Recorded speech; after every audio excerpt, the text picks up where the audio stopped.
यम्बर्मा वरुरेन्द्र रुद्र मरुत स्तुवन्ति दिव्यस्तभे वेदै साङ्गपदकर्म पनि सधैँ गायन्त्यं सामगा ध्यानपस्थितते गते मनसा पश्यन्त्यं योगिनो शान्तमविदु सुरासुरगण देवाय तस्मै नमः श्रीमञ्चन्दन चर्चितो जोलपो शुक्लाम्बरा मल्लिका मालालङ्कृत कुण्डला प्रबलिशन मुक्तावली शोभिता सर्वज्ञान निदान पुस्तकारधरा रुद्राक्ष मालाकरा वाग्देवी वदनाम्बुजे वसतु मे त्रैलोक्ये मातचिरं मूकं करोति वाचालं पङ्गुं लङ्घयते गृह्णेति तमेह वन्दे परमानन्द माधवं नभो भगवते तस्मै व्यासायमित तेजसे से प्रसाद दक्ष्यामि नारायणं कथामिमां नारायणं नमस्कृतं नरं चैव नरोत्तम देवी सरस्वती व्यासं ततो जय मुदुरयत।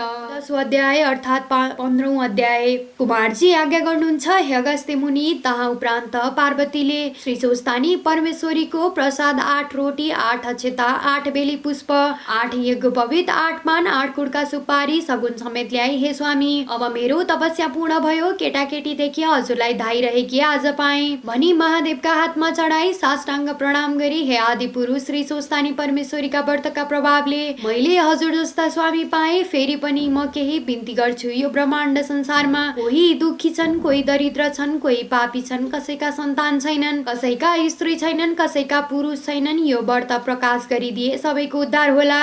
यति पार्वतीले भनेको वचन सुनि महादेव आज्ञा गर्नुहुन्छ, हे पार्वती, धन्य तिमी दुखी दरिद्रीका उप। तिमीलाई यस्तो दया भएपछि उपाय बताउँछु सुन भनी उपाय बताउन लाग्नुभयो। पहिले अस्वस्थमा ऋषिलाई डाकी रसातल पातलमा पठाऊ, उहाँ उनले प्रकाश गरिदिन्छन्। यति महादेवले आज्ञा गरेपछि पार्वतीले हवस् भनी अस्वस्थमा ऋषिलाई डाक्न पठाइन्।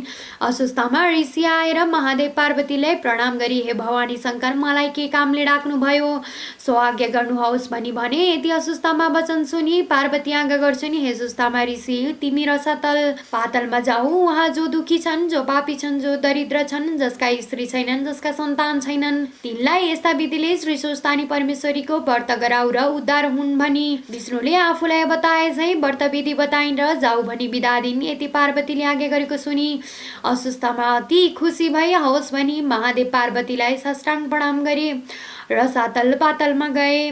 तहाँ उपरान्त एक दिन महादेवले पार्वती कतिकी चतुरी रहिछन् हेर्नु पर्यो भनी आफू कसैले नदेख्ने ठाउँमा लुक्न गए। महादेवलाई पार्वतीले नदेखी यताउता खोजी हिँड्न लागिन्, कहीँ पाउन सकिनन् र अति चित्ताकुल गरी बिलाप गर्न लागिन्। फेरि कता जानुभयो भनी अनेक ठाउँमा खोज्दा लुकिरहेका महादेवलाई फेला पारिनन् र भनिन्, हे ईश्वर, तपाईँले किन मलाई छली लुक्न जानुभयो? म सुन्दरी भइन र कि मन परिन कि किन मलाई छाडी अन्त लुक्न जानुभयो? यस्ता तरहसँग पार्वतीले भनेको वचन सुनि केही नबोली मनमा भन्न लागि, पार्वतीले मलाई यसै छोड्ने भएनन्। रूप फेरि अर्कै रूप लिई वन विहार गर्न जानु पर्यो भनी तहाँदेखि वनमा शिकार गर्दै हिँड्न लागे। महादेवलाई पार्वतीले फेरि देखिनन् र मनमा साह्रै दुःख मानी महादेवले मलाई किन छल्नु भयो भनी मनमा सन्देह गरी ध्यान दृष्टिले विचार गरी हेरिन्। तब महादेवले किरातीको रूपधारी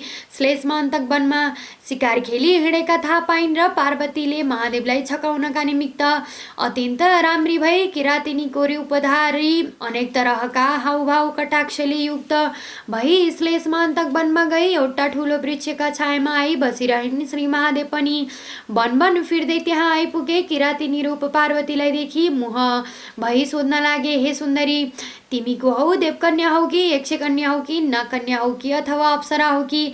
मैले हेर्दा त यो ब्रह्माण्ड संसारमा तिमी जस्ती सुन्दरी हुन दुर्लभ छ। फेरि एक्लै यो वनको बीचमा किन आई बसिरह्यो? तिमीलाई डर पनि लाग्दैन कि? अघोर वनमा वन्य जन्तु बाघ हात्तीको भय पनि कति नमानी निर्धक्कसँग बसे कि? यो कुराको वृत्तान्त मलाई कहौ। यति किराती रूप श्री महादेवले आज्ञा भएको सुनि किरातिनी रूप पार्वतीले श्री महादेव यिनै हुन् भनी चिन्ही मनमनले दण्डवत गरिन्। श्री महादेव कस्ता तरहसँग आएका थिए भने बायाँ हातमा धनु लिएका, दाहिने हातमा त्रिशूल लिएका, सर राख्ने ठोक्रो कानमा राखेका, सर्पका गहना लगाएका, भयङ्कर मूर्ति भएका यस्ता किराती रूप महादेवलाई श्री पार्वतीले भन्न लागिन्, हे किरात, म यहाँ बसेकी धेरै वर्ष भयो। किराँतिनी हुनाले बाघ हात्तीको डर पनि मलाई केही लाग्दैन। तपस्या गरी बसेकी छु भनिन्। यस्ता तरहसँग दुई स्त्री पुरुषको अनेक कुराकानी हुँदैमा साँझ पर्यो र किराँती रूप श्री महादेव व्याख्या गर्छन्, हे सुन्दरी, तिमी पनि एक्लै छौ, म पनि एक्लै छु। हामी दुवैजना यही बास बसौँ। यति श्री महादेवको वचन सुनि श्री पार्वती भन्छन्, हे किराँत, तिमी लोग्ने मानिस, म स्वास्नी मानिस, एक्लै यस्तो वनका बीच कोही नभएका ठाउँमा कसरी एकै ठाउँमा बास बसौँ? लोग्ने मानिसको धर्म हुँदैन। राम्री स्वास्नी देखेपछि घर आमा बाबु सब बिर्सन्छन्। तसर्थ एक ठाउँमा बास नबसौँ, यो कुरा नगर। यति किराँतिनी रूप पार्वतीको वचन सुनि किराँती रूप महादेवले, हे सुन्दरी, यस कुरामा केही सन्देह नगर भनी दुई स्त्री पुरुषले त्यस वृक्षको मुनि बास गरे। यस्ता तरहसँग बस्दा बस्दा केही दिन बित्यो र पार्वतीका मनमा यसै बसी कति निर्वाह गर्ने हो। यी भोलानाथ सधैँ बसेर पनि भुक्तान गर्न सक्छन्। अब केही जुक्ति गर्नु पर्यो भनी मनमा विचार गरी महादेवलाई छली आकाशवाणी भए चाहिँ गरी भन्न लागिन्, हे ईश्वर, तपाईँले याद नराख्दा हामी ब्रह्मा विष्णु इन्द्रादिहरू सबैले साह्रै दुःख पायौं। यसै बस्नु भयो भने हाम्रो उद्धारको गर्ला। हे करुणमय, हे वृषध्वज, कैलाशको चर्चा गरी हाम्रा उद्धार गरी रक्षा गर भन्ने यस्तो आकाशवाणी भएको सुन्दा अनि महादेवले यो कसका उप भनेको हो? म यहाँ आएको त कसैले देखेको छैन भनी यताउता हेर्दा कोही पत्ता पाउन सकेनन् र देवताहरूले भने हुन् भनी चुप लागी किराँतिनी रूप पार्वतीलाई नदेखि खोज्न लागे। तब पार्वतीले पनि केही थाहा नपाए झैं गरी फलफुल टिपी खान लागेकी थिइन्। किरात रूप श्री महादेव तहाँ पुगी, हे सुन्दरी, तिमीलाई खोज्दा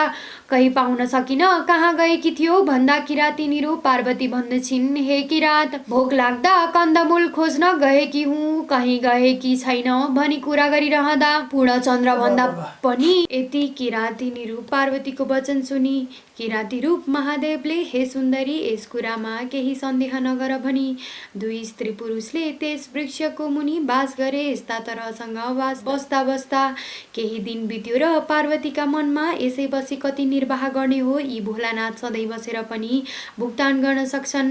अब केही जुक्ति गर्नु पर्यो भनी मनमा विचार गरी महादेवलाई छली आकाशवाणी भए चाहिँ गरी भन्न लागिन्, हे ईश्वर, तपाईँले याद नराख्दा हामी ब्रह्मा विष्णु इन्द्रादिहरू सबैले साह्रै दुःख पायौं। यसै बस्नु भयो भने हाम्रो उद्धारको गर्ला। हे करुणमय, हे वृषध्वज, कैलाशको चर्चा गरी हाम्रो उद्धार गरी रक्षा गर भन्ने यस्तो आकाशवाणी भएको सुन्दा अनि महादेवले यो कसका उप भनेको हो? म यहाँ आएको त कसैले देखेको छैन भनी यताउता हेर्दा केही पत्ता पाउन सकेनन् र देवताहरूले भने हुन् भनी चुप लागी किराँतिनी रूप पार्वतीलाई नदेखि खोज्न लागे। तब पार्वतीले पनि केही थाहा नपाए चाहिँ गरी फलफुल टिपी खान लागेकी थिइन्। किरात रूप श्री महादेव तहाँ पुगी, हे सुन्दरी, तिमीलाई खोज्दा कहीँ पाउन सकिन, कहाँ गएकी थियौ भन्दा किराँतिनी रूप पार्वती भन्दैछिन्, हे किरात, भोक लाग्दा कन्दमूल खोज्न गएकी हुँ, कहीँ केही छैन भनी कुरा गरिरहँदा पूर्णचन्द्र भन्दा पनि अति राम्री पार्वतीलाई देखि चित्त चञ्चल भई कामले पीडा गर्दै किराँतिनी रूप पार्वतीलाई समात्न जाइ लाग्दा किराँतिनी रूप पार्वती भन्छन्, किरात, तिमी कस्ता रहेछौ? तिम्रो धर्म यही हो। मैले त महादेव बाहेक अरू स्वामी तुल्याउने छैन भनी प्रतिज्ञा गरी यही वनमा आए। उनै श्री महादेवको तपस्या गरी बसेकी छु। तिमीले त्यसो गरे तिमीलाई श्राप गरी आत्महत्या गरी मर्नेछु। यति किराँतिनी रूप पार्वतीका वचन सुनि किरात रूप महादेवले, हे सुन्दरी, तिमी त्यसो भन्छौ भने उनै महादेव म हुँ। वन विहार गर्न मन लाग्दा वन विहार गर्न आएको हुँ। नपत्याएर भनी ज्योति रूपधारी दर्शन दिए। तब किराँतिनी रूप पार्वतीले मनमा आनन्द गरी पाउमा दण्डवत गरी गर्न लागिन्, हे ईश्वर, उसो भए कन्यादान लिन मेरा बाबु महातारी छेउ हिँड्नुहोस् भन्दा लौ भनी किराँतिनी रूप पार्वतीका पछि लागि महादेव गए। जाँदा जाँदा हिमालय पर्वतका घरमा पुगे। तब महादेवले थाहा पाई पार्वती पो रहेछन्। मलाई छल गरी आफ्ना बाबा महातारी छेउ ल्याइन्। अब म कसो गरूँ भनी लाज मानी अन्तर्ध्यान भई किरातेश्वर शिवलिङ्ग भई श्लेषमान्तक वनका उत्तर भागमा गई बसिरहे। फेरि महादेवलाई नदेखि पार्वतीले अति विलाप गरी ध्यान दृष्टिले विचार गरिन्। किरातेश्वर शिवलिङ्ग भइरहेको चाल पाई पार्वतीले बागमतीमा नित्य स्नान गरी किरातेश्वर शिवलिङ्गको ध्यान गरी वस्त्र पहिरी धूप दीप नैवेद्य चढाई पूजा गरी तपस्या गरिन्। पार्वतीले स्नान गरेको हुनाले त्यस ठाउँको नाउँ गौरीघाट भयो। जो मनुष्य गौरीघाटमा स्नान गरी किरातेश्वर शिवलिङ्गको दर्शन गर्ला त्यस सब दुःख नाश होला, लक्ष्मी वृद्धि होला, यस लोकमा सुख सम्पत्ति मुक्ति पाई परलोकमा कैलाश पद पाउला हे अगस्त्य मुनि भनी कुमारले आज्ञा गरे। तहाँ उपरान्त यस्तै तरहसँग नित्य पार्वतीले तपस्या गरेको देखि महादेव प्रसन्न भई हँस्याइलो मुख गरी आफ्नो दर्शन दिए।